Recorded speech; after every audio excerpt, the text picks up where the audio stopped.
1 2 3 4 5 6 7 8 वाह, very good जानू। लेकिन 16 जुलाई मनाली डन ना? डन, लेकिन मनाली नहीं, शिकागो। शिकागो? जानू, $1.70। मैं बिजली विभाग का क्लर्क हूँ, ऊपरी आमदनी भी थोड़ी है, ऊपर से रिटायर्ड भी हो रहा हूँ। जानू, एक काम करते हैं, मनाली नहीं लद्दाख चलते हैं। 10 दिन 9 रात। डन?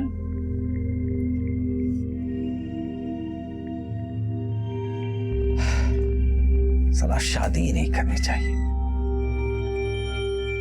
जी पैकेज तो अच्छा है, लेकिन थोड़ा डिस्काउंट कर देते तो अच्छा होता। क्या है ना, हम 2 लोग हैं। मालूम है कपल में 2 लोग होते हैं, लेकिन हम तो आपको हंसा के डिस्काउंट मांग रहे थे। जी जी, थैंक यू थैंक यू।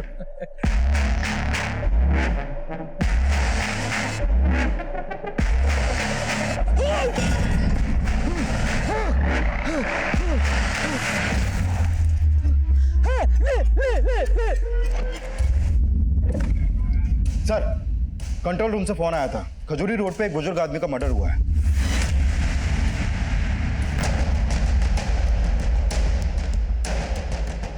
हीरा जी!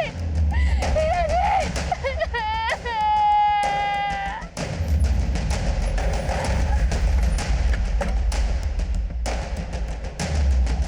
पीछे हटिए। साइड में ले जाओ उनको। साइड में लो।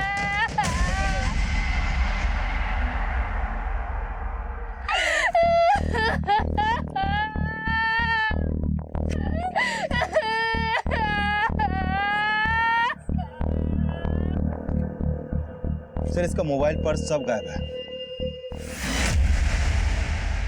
कभी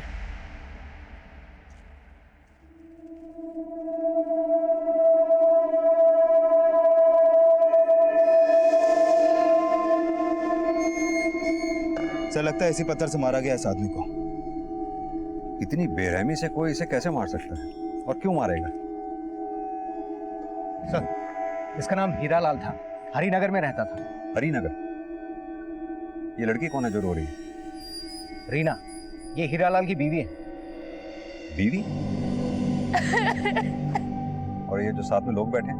ये सब लोग पड़ोसी हैं सर, इन्होंने ही पुलिस को इन्फॉर्म किया था। एक बात समझ में नहीं आई, हीरा लाल हरिनगर में रहता था, उसकी लाश मिली यहाँ खजूरी रोड पे। इन लोगों को कैसे पता लगा कि हीरा लाल की मौत यहाँ हुई है? सर, रीना का कहना है कि मर्डर करने वाले ने खुद फोन करके उसे इस बारे में बताया। What? जी सर, उससे मुझे हीरा जी के नंबर से कॉल किया था। मैं उनका ऑफिस से आने का वेट कर रही थी, तभी वो कॉल आया था। जानू, बड़ा प्यारा नाम है तुम्हारा। हाँ? हीरा जी? कौन बोल रहे हैं? हीरा नहीं, पन्ना। कौन पन्ना? हीरा जी कहाँ है? यहाँ खजूरी रोड पर। खजूरी रोड पे? यहाँ पर एक ट्रांसफार्मर है, उसके बगल में दीवार पर भोजपुरी फिल्म का पोस्टर लगा हुआ है, लहंगा में तूफान आइल बा। यहीं पर आ जाओ, यहीं मिलेंगे तुम्हें हीरा और पन्ना। हाँ? यहाँ आके देखा तो हीरा जी, सर जरूर उसी पन्ना ने मारा होगा ही नहीं। ये पन्ना है कौन? क्या कभी हीरा लाल ने पन्ना नाम के आदमी का जिक्र किया आपसे? नहीं सर, और मैं नहीं जानती कि हीरा जी किसी पन्ना को जानते थे या नहीं। हीरा लाल का किसी से झगड़ा या दुश्मनी? नहीं पता सर, वैसे भी मैं उन्हें सिर्फ 6 महीने से जानती थी। 2 महीने पहले ही हमारी शादी हुई है और ये सब हो गया। आपके अलावा हीरा लाल की फैमिली में और कौन कौन है? मेरे अलावा उनका कोई नहीं था।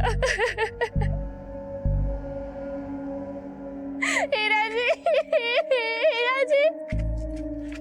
सर, आसपास सीसीटीवी मिलने का कोई चांस नहीं लगता। सुबह इस एरिया को आके फिर से स्कैन करो, शायद किसी ने हीरा लाल के साथ किसी को देखा हो। सर, इसकी बीवी ने बताया है कि हीरा को किसी पन्ना ने मारा है, लेकिन कोई मर्डर करने वाला अपना सही नाम क्यों बताएगा? लेकिन कोई मर्डर करने वाला ये भी क्यों बताएगा कि उसने मर्डर किया? मुझे तो लगता है ये हीरा लाल की बीवी रीना कहानी बना रही है। दोनों की उम्र में कितना फर्क है? मुझे तो दोनों के रिलेशन पे ही शक है। इन दोनों के बारे में पता करो, दोनों के कॉल रिकॉर्ड्स निकालो, पता करो उनके कॉन्टैक्ट लिस्ट में क्या कोई ऐसा नंबर था जो उस वक्त इस एरिया में एक्टिव था। शायद उससे पता लगे कि हीरालाल को मारने वाला असली पन्ना है कौन। डुगडुगी दीदी अपना वाला चुटकुला सुनाओ ना। फुलझड़ी, तूने तो मुझे जोकर समझ के रखा है। आजा सुनाती हूँ। 13 साल पहले एक डॉक्टरनी मैडम ने हमारे अम्मा के पेट में इतना लंबा वाला चीरा लगाया और फिर हमारा अम्मा का पेट तो फाड़ दिया, उसमें से मुझे बाहर निकाला। और डॉक्टरनी मैडम ऐसे टुकुर टुकुर देख के बोली, क्या बोली? धत तेरी की, ये तो डुगडुगी है। ये तो डुगडुगी है और ये फुलझड़ी है। ए डुगडुगी, काम पे नहीं जाना है क्या तुमको? जाना है भाभी। वो मैं सोच रही थी कि मैं पंकज भैया के साथ साइकिल पे चली जाऊं। क्यों? तुम्हारे पाँव में छाले पड़े हैं जो चल नहीं सकती हो? अरे ले जाओ ना, इसकी मेम साहब से तनख्वाह भी ले लेना इसकी। ठीक है चल। फुलझड़ी, मैं अभी आती हूँ। हाँ, फिर रात को आके तेरी वो गिनती वाली कविता सुनूंगी, याद कर लेना।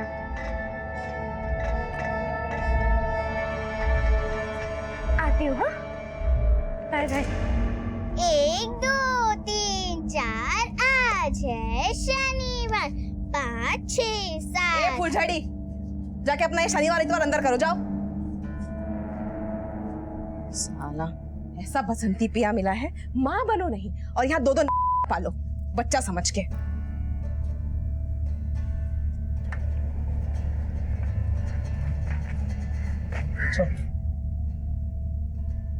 भैया, वो मैंने आपको बताया नहीं, रुक्मणी मैम साहब बोली थी कि वो मुझे 4 दिन बाद तनख्वाह देगी। क्यों? तो उसका झाड़ू पोछा देर से करती है क्या कि हमेशा तनख्वाह देरी से देगी? चल जा अभी, बोल देना 4 दिन में पक्का चाहिए। ठीक है भैया। अरे मलेरिया, मच्छर मारने जा रहा है? अबे डेंगू, तूने कितने मारे? मारेगा तो सेठ तुम्हारी, वो भी घड़ी दिखा के। और जाओ लेट लतीफ, मैं तो चला खटिया तोड़ने।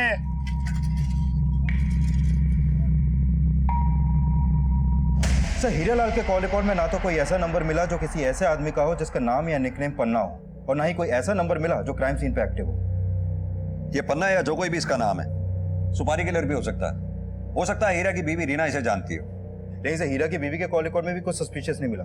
और हीरा के पड़ोसी बोल रहे हैं कि भले ही उनके रिश्ते बेमेल हो, लेकिन हीरालाल अपनी शादी से बहुत खुश था और वो 16 जुलाई को अपनी बीवी के साथ हनीमून पे लद्दाख भी जाने वाला था। क्योंकि रीना को कॉल करने से पहले उसने एक ट्रैवल एजेंट से ही बात की थी। ये बात मुझे उस एजेंट से ही पता चली। और सर, ये भी पता चला है कि 15 जुलाई को वो रिटायर भी होने वाला था। मतलब कि हीरालाल ने रिटायरमेंट से 2 महीने पहले 57 साल की उम्र में एक 22 साल की लड़की से शादी की और रिटायरमेंट के बाद हनीमून पे जाने का प्लान बनाया। और हनीमून पे जाने से पहले हीरालाल का मर्डर हो गया। कबीर, ये सब तुम्हें कुछ अटपटा नहीं लग रहा? सर, अटपटा तो मुझे ये हीरालाल का कैरेक्टर भी लग रहा है। ये बिजली विभाग में क्लर्क था और उसके साथ काम करने वाले एक आदमी ने इसके बारे में काफी कुछ बताया है। सर, मैंने उसे यहाँ बुलाया आपसे मिलने के लिए। सर, हीरा के माता पिता उसके बड़े भाई बहन के गुजरने से पहले हीरा को कई बार समझा चुके थे कि शादी कर ले, शादी कर ले। लेकिन हीरा एक ही बात बोलता था कि मरते दम तक ब्रह्मचारी रहूंगा लेकिन शादी नहीं करूंगा। लेकिन सर, 2 महीने पहले हीरा ने सबको चौंका दिया। आजा आजा। हीरा, ये क्या? तो शादी कर लिया ना भैया। लेकिन तू तो कहता था ना कि ब्रह्मचारी रहेगा, शादी नहीं करेगा। रीना के प्रेम ने मेरा ब्रह्मचर्य व्रत तोड़ दिया। सर, हीरा के मर्डर की बात सुनकर मुझे बहुत झटका लगा है। और ये रीना तो सिर्फ 22 साल की है। इस लड़की के बारे में ज्यादा तो कुछ नहीं जानता मैं, लेकिन एक बात है, शादी के 2 महीने के बाद ही हीरा का मर्डर होना मुझे तो नहीं लगता कोई इत्तेफाक है।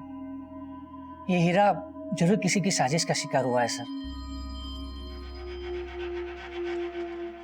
सर, मैं और हीरा जी ऑनलाइन फ्रेंड थे। भले ही मुझसे 35 साल बड़े थे, लेकिन हम लोग के थॉट बहुत मिलते थे।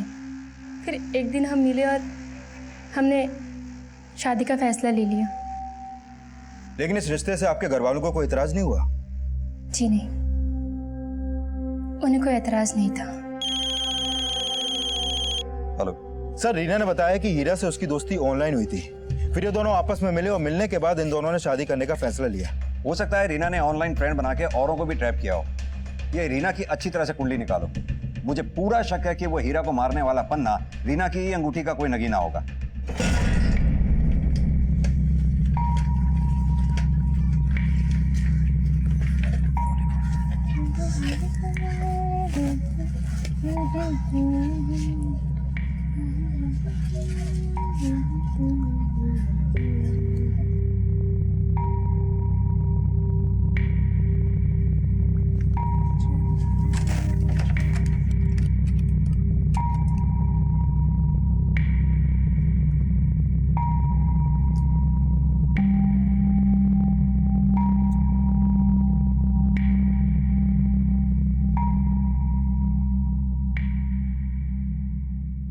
इतने पैसे लाता कहाँ से है रे तू?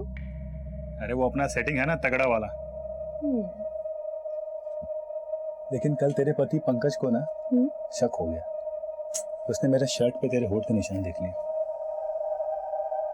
तू अपना तापमान मत गर्म करना उसके फूकने से, वो फूकता है तब भी मजा आता है। तो भी कमाल की ज्वालामुखी है रे, दो दो परमाणु एक साथ जला रही है। साला हम दोनों उधर 12-12 घंटे चौकीदारी भी एक करते हैं और इधर तेरी सेवादारी भी। मैं तेरे पति का किराएदार, लेकिन मेरी मालकिन तू। लेकिन यार एक म्यान में दो तलवार का टंटा खत्म कर। बोल, तेरे को पति चाहिए या प्रेमी? देख, जो पति कर सकता है ना वो प्रेमी नहीं, और जो प्रेमी कर सकता है पति नहीं। तो तू सोच ले कि तुझे पति बनकर फूकना है या प्रेमी बनकर जलना है। वो सब बाद में सोचेंगे, पहले जल लेते हैं। सर, हीरा का सोशल नेटवर्किंग अकाउंट ऐसे ही पोस्ट से भरा पड़ा है। पढ़ के लगता है जैसे बहुत ही संस्कारी होगा, लेकिन रीना ने हीरा को हनी ट्रैप किया होगा, इसका अंदाजा रीना और हीरा के सोशल नेटवर्किंग अकाउंट से भी पता नहीं चल पा रहा। सर, हीरालाल की पोस्टमार्टम रिपोर्ट, मौत सर पे चोट लगने की वजह से हुई। हत्या का समय क्या है? 7 जुलाई रात 8 से 9 बजे के बीच। और इसी बीच हीरा के फोन से रीना को कॉल किया गया। सर, अगर मान भी लें कि रीना हीरा को मरवाना चाहती थी, तो फिर कोई सुपारी किलर पत्थर से मर्डर क्यों करेगा? लेकिन कबीर, अगर यह हत्या लूट के इरादे से भी की गई है तो भी अक्सर देखा जाता है ऐसे क्रिमिनल ज्यादातर चाकू और छुरी का इस्तेमाल करते हैं। हीरा को पत्थर से मारा गया, और वो भी इतनी बुरी तरह से जैसे किसी ने दुश्मनी निकाली।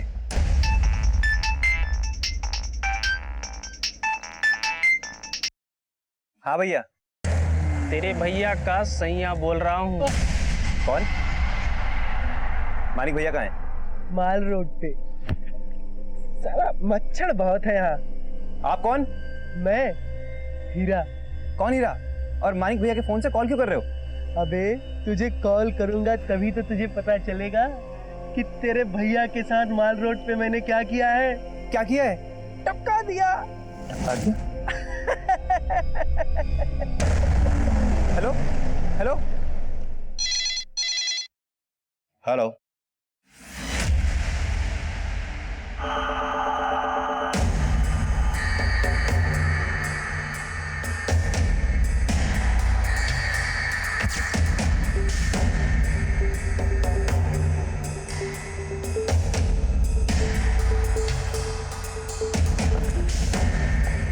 आइए सर।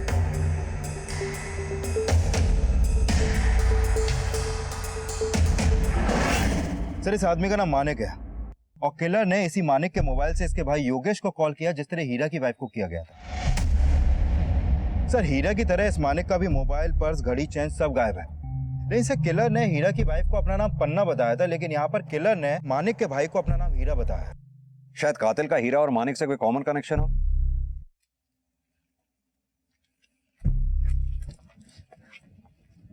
क्या तुम या तुम्हारा भाई मानिक किसी हीरा नाम के आदमी को जानते हो? नहीं सर। ये इसका नाम हीरालाल है, इसका पिछले हफ्ते मर्डर हुआ था।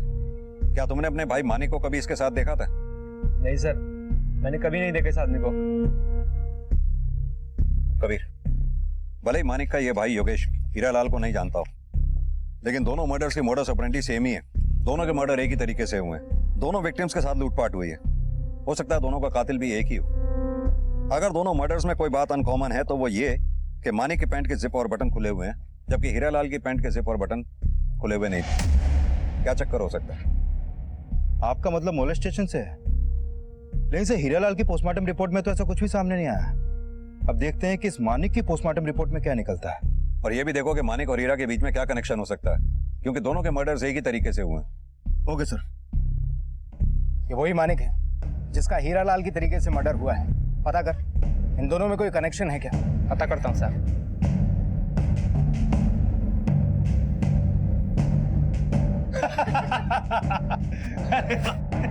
चलिए अच्छा। क्या डेंगू, मुझे तो सेठ जी की घड़ी याद दिला रहा था, लेकिन आज अपनी ड्यूटी भूल के यहाँ क्या गुल खिला रहा है? वो भैया जी क्या है ना, वो रात को ड्यूटी पे मच्छर बहुत मारना होता है, इसीलिए थोड़ा ज्यादा खटिया तोड़ लिए। चलिए चलते हैं।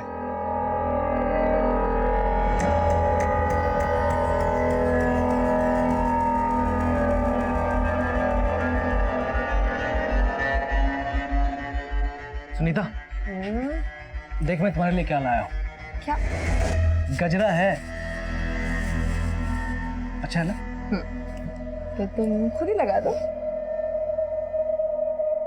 देखो तो जरा, ये चेन कहाँ से आई? ये ना मेरी माँ ने दी थी तीज में। रुको मैं तुम्हारे लिए चाय बना के लेके आती हूँ। हाँ,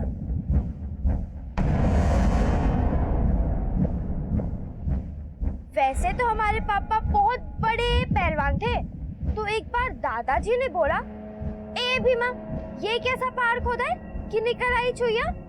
तो पापा ने बोला कि बापू ये चुईया नहीं है, ये तो डुगडुगी है।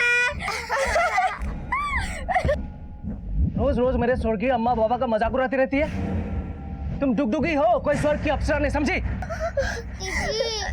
ऐसा सही किए, दिन भर खी खी खी खी खी खी खी खी। ये डुगडुगी के साथ ना फुलझड़ी को भी काम पे लगाओ, कम से कम 2 पैसे तो आएंगे। हाँ हाँ, और उन पैसों से तुम सोने की चेन खरीद लेना। बड़ा तीज त्योहार मनाया जा रहा है यहाँ पे।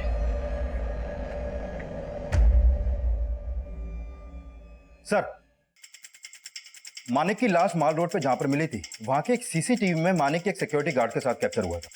उसकी फुटेज इसमें है सर। दिखाओ।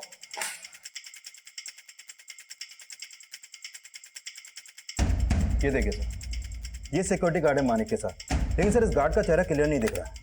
मैंने मानिक के भाई से भी इस गार्ड के बारे में जानने की कोशिश की, लेकिन वो भी ऐसे किसी गार्ड को नहीं जानता जो मानिक को जानता हो। लेकिन जिस तरह से ये गार्ड मानिक की बाइक पे बैठा है, उससे तो ये लगता है कि ये मानिक को जानता होगा। लेकिन सर मानिक के कॉल रिकॉर्ड में भी ऐसा कोई नंबर नहीं मिला जिससे पता चले कि वो इसे जानता हो। सर हो सकता है कि मानिक ने इस गार्ड को लिफ्ट दी हो, और इसके भी पूरे चांसेस हैं कि इसी गार्ड ने मानिक को मारा हो, क्योंकि ये दोनों उसी डायरेक्शन में जा रहे थे जहां पर मानिक की लाश मिली। अगर इस गार्ड ने मानिक को मारा है तो हो सकता है इसी ने फिर हीरा लाल को भी मारा हो। ये कौन सी एजेंसी की यूनिफॉर्म पहनी है इस गार्ड ने? सर ये यूनिफॉर्म एसएक्स सिक्योरिटी एजेंसी की है। मैंने वहां पर काम करने वाले हर एम्प्लॉय का डेटा मंगवाया सर। गुड।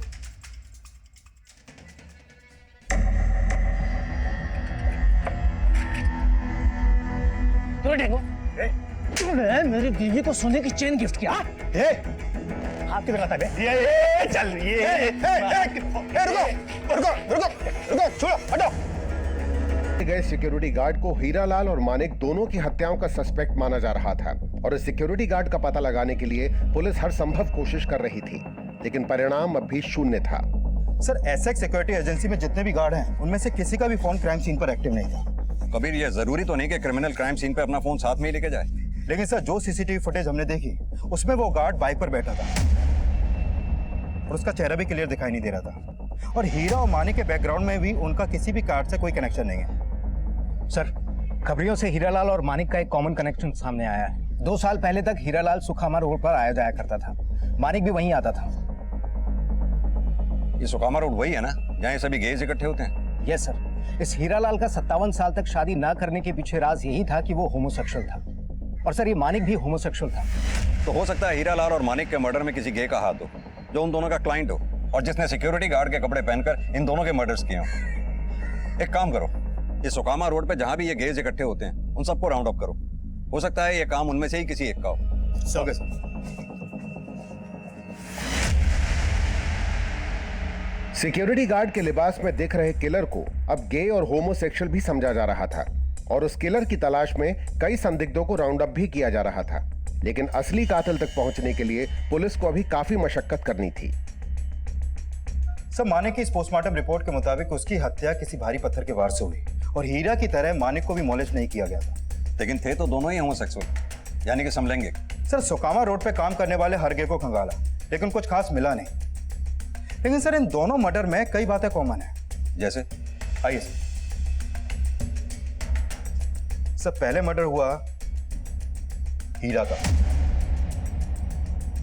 उसके बाद मर्डर हुआ मानिक का। सर इन दोनों के मर्डर में पहली कॉमन बात यह है कि इन दोनों का मर्डर ट्यूसडे नाइट को हुआ। और सर दूसरी कॉमन बात यह है कि इन दोनों के मर्डर का तरीका एक ही है, इन दोनों को किसी भारी पत्थर से मारा गया। सर तीसरी कॉमन बात यह है कि इन दोनों के मर्डर करने के बाद किलर ने इन्हीं के फोन से इन्हीं के घर वालों को कॉल किया।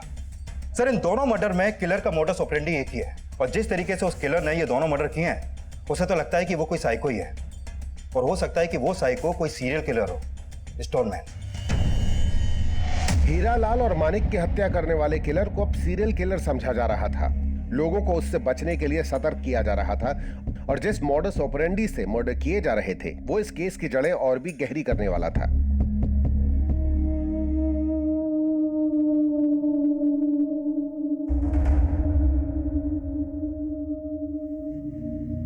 सर फिलहाल कोई ऐसा अपडेट नहीं मिला कि पन्ना या किसी और आदमी का मर्डर भी सेम मोडस ऑपरेंडी से हुआ। लेकिन सर मैं कुछ पुराने केसेस स्टडी कर रहा था, इसमें सामने आया कि हीरा और मानिक के किलर की तरह ही 1989 में कोलकाता में 13 लोगों का मर्डर भी किलर ने पत्थर मार के ही किया था, और सर हीरा और मानिक का मर्डर भी पत्थर से ही हुआ था।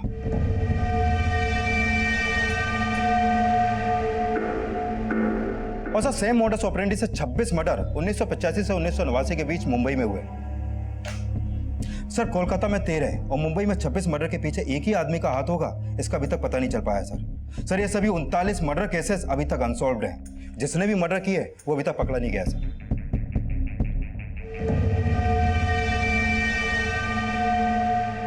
और सर 1985 से 1989 के उन मर्डर केसेस के बाद प्रेस वालों ने उस सीरियल किलर का नामकरण भी कर दिया था, स्टोनमैन।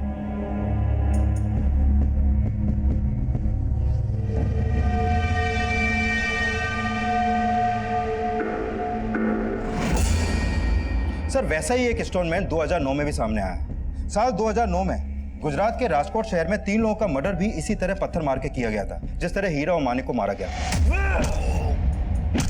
लेकिन सर राजकोट के इस स्टोनमैन को गुजरात पुलिस ने अरेस्ट कर लिया था। यह स्टोनमैन अब भी गुजरात जेल में है।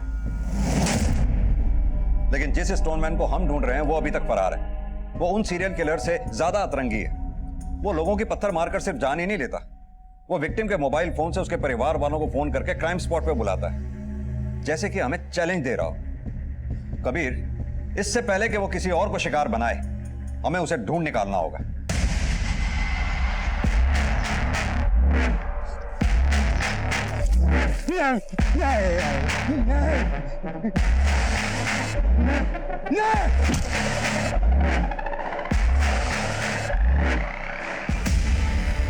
बोलो। नमस्ते मेम साहब, मैं फुलझड़ी, झाड़ू पोछा बर्तन सब जानती हूँ। ठीक बोली। कल तुमको काम पे लेके जाऊंगी और वहाँ पे खाली बोलना नहीं है, करके दिखाना है। झाड़ू पोछा बर्तन तीनों, तब जाके तनख्वाह मिलेगी। पर भाभी डुगडुगी दीदी बोलती है मुझे पढ़ना है। जो दीदी बोलती है वो नहीं, जो मैं बोलती हूँ तो वो करोगी, समझी? अच्छा सुनो, जाओ जाके खेलो, और जितनी मस्ती करनी है आज ही कर लो, कल से काम पे लगना है, ठीक है? जाओ।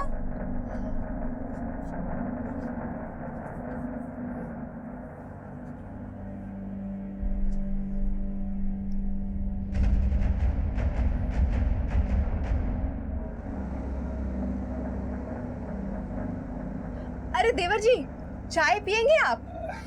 अरे नहीं भाभी जी, हम तो बस अब कुछ दिनों के मेहमान हैं आपके यहाँ पर। क्यों? मतलब अगले महीने हम आपका घर खाली कर रहे हैं। ऐसा क्या हो गया?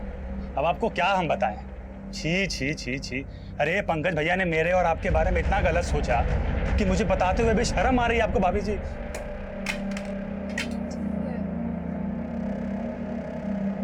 अच्छा हम चलते हैं, अब ख्याल रखिएगा।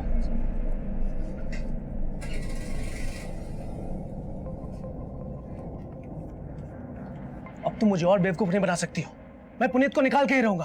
अरे क्यों अपने शक के चक्कर में 2000 का नुकसान करवा रहे हो? हाँ, तुम्हारे लिए मैं पाई पाई जोड़ रही हूँ। तुम्हारी छोटी बहन को नौकरी भी लगवा दिया है, और तुम हो कि भाभी फुलझड़ी काम नहीं करेगी, उसे हमें पढ़ाना है। तुम चुप रहो। पैसा मुझे प्यारा है, लेकिन पुनीत यहाँ नहीं रहेगा। भैया मैं भी कह दे रही हूँ, फुलझड़ी काम नहीं करेगी। लेकिन मैं चुप नहीं रहूंगी, समझे तुम मुझ पे शक कर रहे हो। भाभी फुलझड़ी काम नहीं करेगी। घर में जो मैं बोलूंगी वो होगा, जो तुम बोलोगे तुम्हारा भाई बोलेगा वो सब नहीं चलेगा, समझी? सब तुम्हारे चक्कर, सब तुम्हें पालने के चक्कर में बेबी साथ दो बेटा।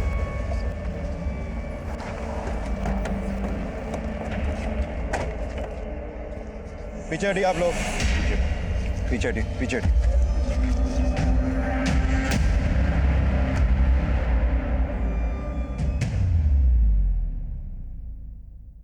सर इस मर्डर का भी मॉडस ऑपरेंडी सेम है। मानिक की तरह इसकी पैंट का भी जिप और बटन खुले हुए हैं, लेकिन सर हीरा के केस में ऐसा नहीं था। सर हो सकता है कि ये आदमी होमोसेक्सुअल हो, तभी इसको मारा गया। इसलिए इस बार इस मर्डर का पता इसके घर वालों से हमें नहीं चला। हो सकता है किलर ने विक्टिम के फोन से उसके घर वालों को फोन किया ही ना हो। और वैसे भी आज थर्सडे है और पिछले 2 मर्डर ट्यूसडे नाइट में हुए। सर अगर मान लो कि हमारा ट्यूसडे वाला अंदाजा गलत था, तो ये भी तो हो सकता है कि इस किलर ने इस आदमी के घर वालों को फोन किया हो, लेकिन ये आदमी इस एरिया का ही ना हो। या ये भी हो सकता है कि इस आदमी के पास ही फोन ना हो। कभी कैसे भी करके इस तीसरे आदमी की पहचान होना हमारे लिए बहुत जरूरी है। हो सकता है इसकी पहचान से ही किलर की पहचान जुड़ी हुई हो। अरे भैया भाभी तो डुगडुगी को बचाए, फिर फुलझड़ी काहे रो रही है? दीदी जब आपको कोई मारता है तो फुलझड़ी को भी दर्द होता है। देखो मुझे तो दर्द नहीं हो रहा, हम तो हंस रहे, तुम भी हंसो हंसो हंसो। खी बंद करो, जाके खाना बनाओ। भाभी आप जो बोलेंगी वो मैं करूंगी, लेकिन फुलझड़ी से काम मत करवाइए। अच्छा, जो मैं बोलूंगी वो करोगी? जाके अपने भैया का खून कर दो। करोगी? नहीं कर सकती ना, तो जो मैं बोल रही हूँ वो करो, वरना तुम दोनों का खून कर दूंगी। चलो आगे खाना बनाओ।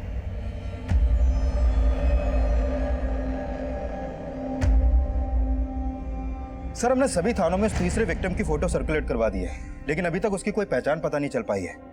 ना तो उसकी कहीं पर कोई मिसिंग कंप्लेंट दर्ज हुई है और ना ही हीरा और मानिक की तरह सुकामा रोड के गे से उसका कोई कनेक्शन मिल पा रहा है। सर समझ में नहीं आ रहा है कि ये स्टोनमैन वाकई में गे है या नहीं है। हो सकता है वो कोई ऐसा सनकी हो जो होमोसेक्सुअल्स और गेज से नफरत करता हो और एक एक करके इन सबको मार के अपनी सनक निकाल रहा हो। लेकिन सर ना तो हमारे पास उसका कोई फोटो है और ना ही कोई स्केच। वो सिक्योरिटी गार्ड है या नहीं ये भी कंफर्म नहीं है। सर इस किलर को ढूंढना समुद्र में सुई ढूंढने जैसा लग रहा है। कबीर एक काम करते हैं, राजकोट जेल में बंद उस कैदी से मिलते हैं जिसने इस सीरियल किलर की तरह पत्थर मारकर मर्डर्स किए थे। हो सकता है अपने एरिया के स्टोनमैन की कोई लीड उससे मिले। Right sir.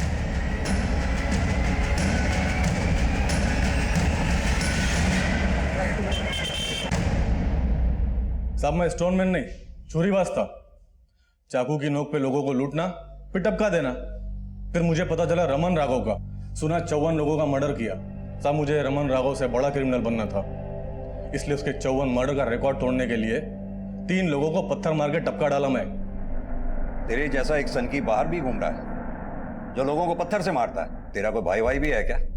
मेरा कोई भाई भाई नहीं है। हाँ एक दोस्त था बबलू। जब मैंने 2 लोगों को पत्थर मार के टपकाया तब वो मुझे बोला कि तेरे से पहला मैं रमन राघव का रिकॉर्ड तोड़ेगा। अभी भी वो बाहर है साहब। एक बात बता, ये बबलू गे है क्या? अरे नहीं साहब, बबलू गे हुए नहीं है। गे तो अपना पुरोहित है। कौन पुरोहित? अपनी गैंग में था साहब। हो सकता है बाहर ये बबलू और पुरोहित का कंपटीशन चल रहा है कि सबसे ज्यादा मर्डर कौन करेगा। उस स्टोनमैन को ढूंढने के लिए पुलिस बबलू और पुरोहित समेत कई खूंखार अपराधियों के क्राइम रिकॉर्ड स्टडी कर रही थी और इस कोशिश में कई ऐसे क्रिमिनल्स पकड़े भी गए जो काफी लंबे समय से फरार थे। लेकिन जिस स्टोनमैन को पुलिस ढूंढ रही थी वो अभी तक गायब था और उस तीसरे विक्टिम की पहचान भी अभी तक पता नहीं चल पाई थी।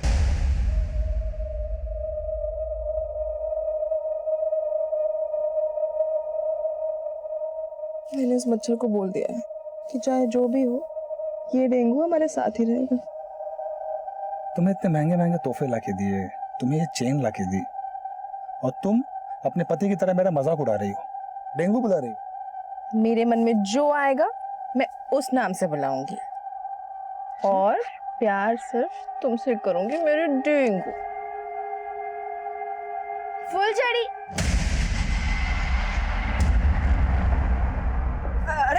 डुगडुगी तुम क्या क्या कर रही हो?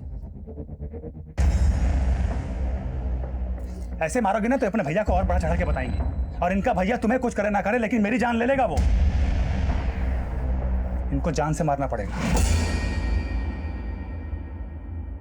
ठीक है, जैसे उसके कॉल रिकॉर्ड आते हैं तो इन्फॉर्म करना। सर, जहांगीर थाने से फोन था। हसनपुर रोड पे जिस तीसरे आदमी का मर्डर हुआ था उसकी पहचान हो गई है। हसमुख नाम है उसका। हसनपुर में अकेला रहता था और हसमुख के बेटा बेटी बेंगलोर में रहते थे। लेकिन काफी टाइम से हसमुख का उनको कॉल नहीं पहुंचा तो हसमुख का बेटा हसनपुर आया, लेकिन उनके घर में ताला लगा था सर। और जब घर खुला तो देखा कि उनके घर में लूटपाट हुई थी। कबीर, क्या ये पता लगा कि हसमुख होमोसेक्सुअल है या नहीं? सर, फिलहाल तो ऐसा कुछ सामने नहीं आया है।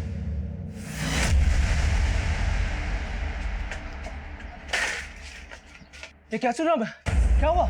जो सुन रहे हो सही सुन रहे हो। तुम्हारी दोनों बहनें भाग गई हैं। मैं बोलता था उसे इतना मत मारो, लेकिन तुम हमेशा उसे मारती थी। तो तुम भी तो मारते थे ना उसको। लेकिन मेरा तुम पे बस नहीं चलता है ना। अब देख क्या रही हो, चलो ढूंढो उसको, नहीं तो उसके साथ हमारी कमाई भी जाएगी।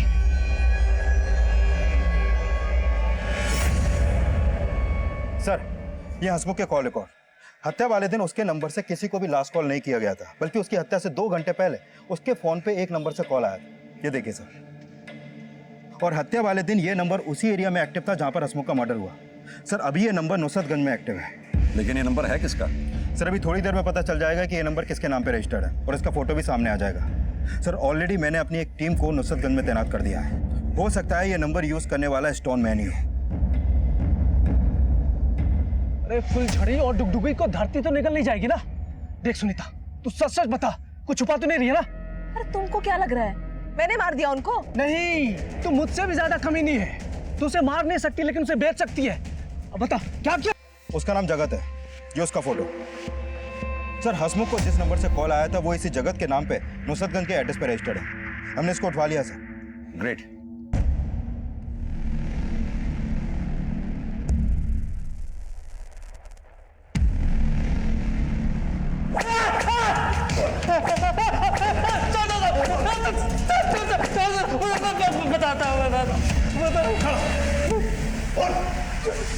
हसमुख सेठ मुझे नौकर कम और गुलाम ज्यादा समझते थे। उन्होंने मुझे बहुत सताया साहब। फिर मैंने उनके कि नौकरी छोड़ दी साहब, लेकिन मैं उनसे बदला लेना चाहता था साहब। फिर मैंने हसमुख सेठ को फ़ोन किया और उनसे कहा कि वो मुझसे मिले, नहीं तो मैं उन पर झूठा केस कर दूंगा कि वो मेरा शोषण करते थे। फिर सब मैंने उनको फ़ोन किया और वो मुझसे मिलने आए और मैंने उनको मार दिया साहब। मैंने अखबार में पढ़ा था कि स्टोनमैन जिसको मारता है तो उसके पैंट के बटन और जिप खोल देता है, तो मैंने वैसा ही किया। लेकिन साहब मैं स्टोनमैन नहीं हूँ साहब, मैं स्टोनमैन नहीं हूँ साहब।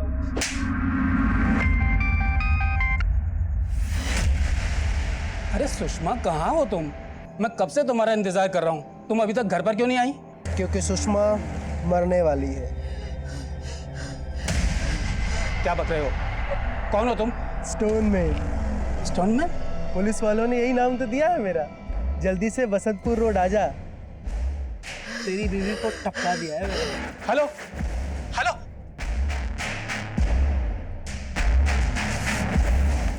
क्या? सर, बसंतपुर में इस बार स्टोनमैन ने एक औरत को मारा।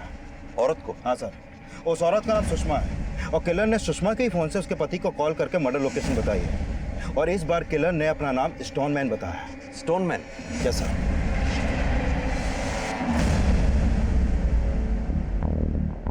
पहले की तरह इस बार भी पुलिस को क्राइम सीन से उस स्टोनमैन तक पहुंचने का कोई क्लू नहीं मिला और पुलिस सुषमा से जुड़े हर एंगल को इन्वेस्टिगेट कर रही थी।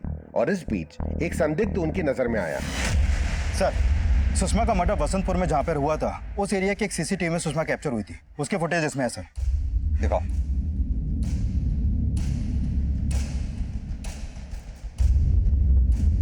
ये देखिए सर। सर, मानिक के साथ भी एक सिक्योरिटी गार्ड देखा गया था और उसने भी ऐसे ही कपड़े पहने हुए थे, लेकिन इस फुटेज में गार्ड का चेहरा साफ दिख रहा है। इसकी पहचान होना हमारे लिए बहुत जरूरी है। पता करो इसका कोई क्रिमिनल रिकॉर्ड तो नहीं है। Okay sir.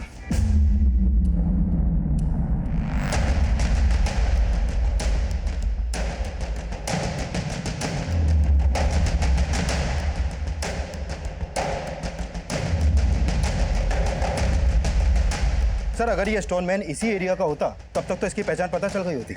तो हो सकता है कबीर ये कहीं बाहर का रहने वाला हो, यहाँ क्राइम करता हो और वापस चला जाता हो। जिस जिस दिन भी मर्डर हुए हैं उस दिन के सभी रेलवे स्टेशन और बस अड्डे की सीसीटीवी फुटेज चेक करो। Okay sir.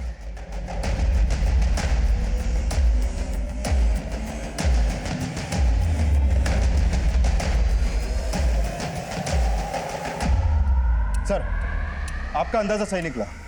जिस दिन भी मर्डर हुए थे उस दिन ये security guard Ashok Nagar railway station के पास वाले मार्केट के एक सीसीटीवी में कैप्चर हुआ था। ये देखिए सर। लेकिन सर पता नहीं चल पा रहा है कि ये आता कौन से एरिया से। कबीर एक काम करो, अपनी एक टीम सादे कपड़ों में इस मार्केट के आसपास तैनात कर दो। हो सकता है फिर किसी दिन ये किसी न किसी को शिकार बनाने के लिए यहाँ आए। Okay sir.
शिकायत कर दूंगी।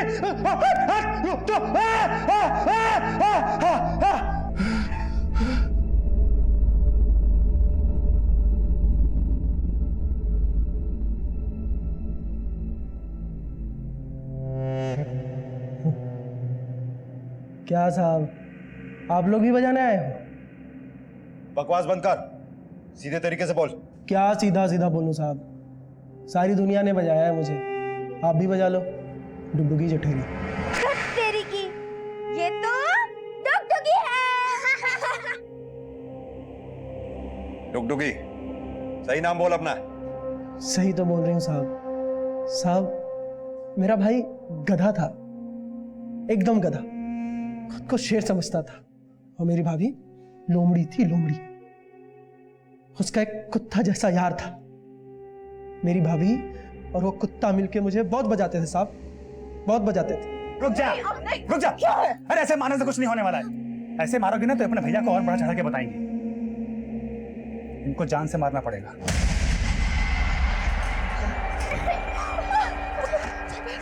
फिर साहब फुलझड़ी को लेके वहां से मैं भाग गई। फुलझड़ी कौन? मेरी बहन। डुगडुगी तेरा नाम है? तू लड़की है?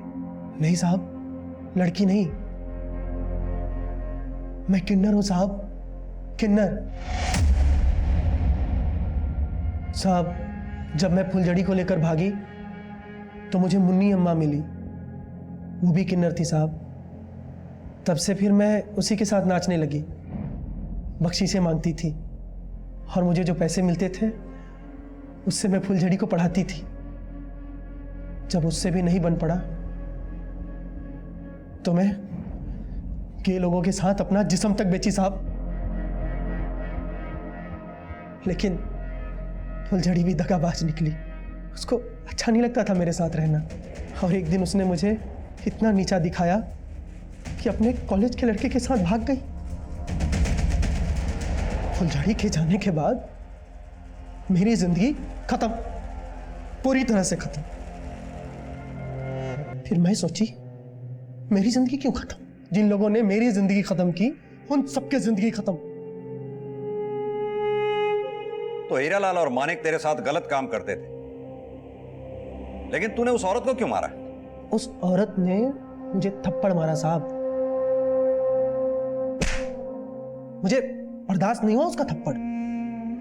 इसलिए मैंने साहब सबसे पहले तो मैं अपने भैया और भाभी को मारना चाहता था, लेकिन पता नहीं वो लोग अपना घर द्वार बेच के कहां चले गए, और उन सबका गुस्सा मैंने उन सब पे एक एक करके।